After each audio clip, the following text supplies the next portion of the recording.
Let's talk some spiritual protection, shall we?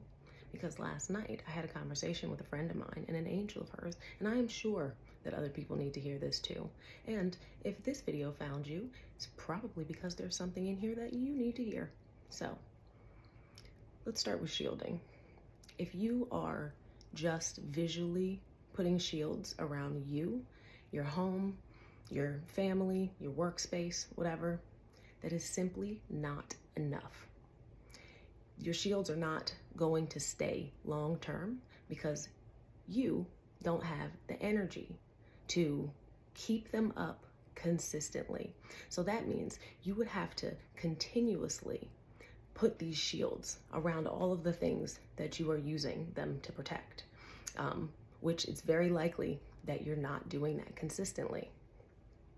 Now, if you're also seeing this, there is a very likely chance that you are not clearing the energy out of the spaces that you are shielding before you are doing it.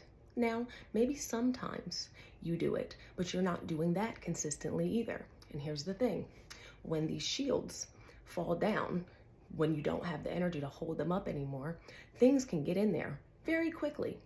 And you're putting these shields up to keep out certain energies.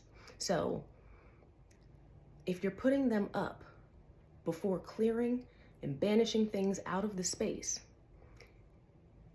it's just not productive because now you're holding in those energies and not letting them out, because it's also very likely that you're not implementing something within your shields to be able to let out the energy that is not aligned with you and your highest good, and to allow in the energy that is. Now, for the people that have wards set up in different parts of their home, do you have something to charge those wards? Or did you give them a time limit for how long they will keep the protection around your space? Because if not, you might have problems there too, because it's kind of like they'll stay up until the battery within that ward dies off. And then it will just let all those energies back in. So if you don't have something to charge it, you might want to consider figuring out how to do that. Ask your guides for help.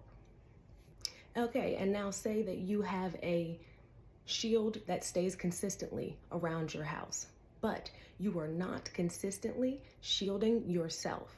So you go outside and different energies get attached right to you. You walk in the house with all that shit attached. Now it's within your protection shield. So it's very likely that they're not just going to get out just because. You're going to have to tell them to get the fuck out, which is where the banishing, the energies come into play. And it's not just other spirits and entities that you have to worry about. When I banish things, I'm banishing energies, entities, spirit beings, but emotions, thought forms, anything that is not aligned with my highest good. And you can use whatever wording you want. The point is, though, you need to get that energy out before you are just throwing up these shields. Because if you're not, it's counterproductive to what you're doing. And if you're putting up these shields or feel the need to, it is because there is an energy within your space that needs to go. Now, how can you create shields that are longer lasting and more effective for you? Well, that answer is going to be different for everybody. But you can use things like candle magic, working with herbs and crystals and other outside energies that have more energy to be able to continuously hold up a shield. And make sure when you're doing these workings, give them a time frame for how long it can stay up. And if you want it to stay up indefinitely, there's going to be some work that you have to put in to do that. But I'm not here to give you all of the answers, just guide you along your way on figuring it out. And, you can always come to me to get some work done if you're one of those people who doesn't care to do all of these things by themselves. They just want it done for them. That's what I like to do. So I'm good for that.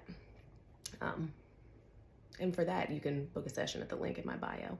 But anyway, I hope that this has been helpful for you. So have a great day.